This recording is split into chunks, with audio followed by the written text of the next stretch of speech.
Russia জুড়ে America একমাত্র দেশ আছে ইরান রাশিয়ার সরাসরি যুদ্ধে অংশগ্রহণ করছে, আর কেউ যায় না।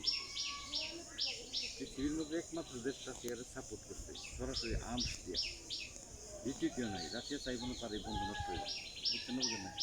রাশিয়া করবো কি মারবেন না মারো কবে যাই দেবো 50টা পারমাণবিক পাঠিয়ে দেবেন ইরানের কাছে, পাঠায় কার না পাঠায় একটা কথা এটা কইলেইব যে বেলগুরুদ পাঠাই দিছি।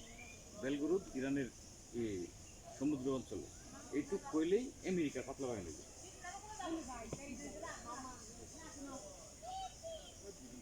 কারণ এ যাবৎ যতগুলো যুদ্ধ হয়েছে রাশিয়া যেখানে অংশগ্রহণ করছে আমেরিকা ওখান থেকে একদম পিছনে চলে গেছে, ওখানে আর অংশগ্রহণ করেনি।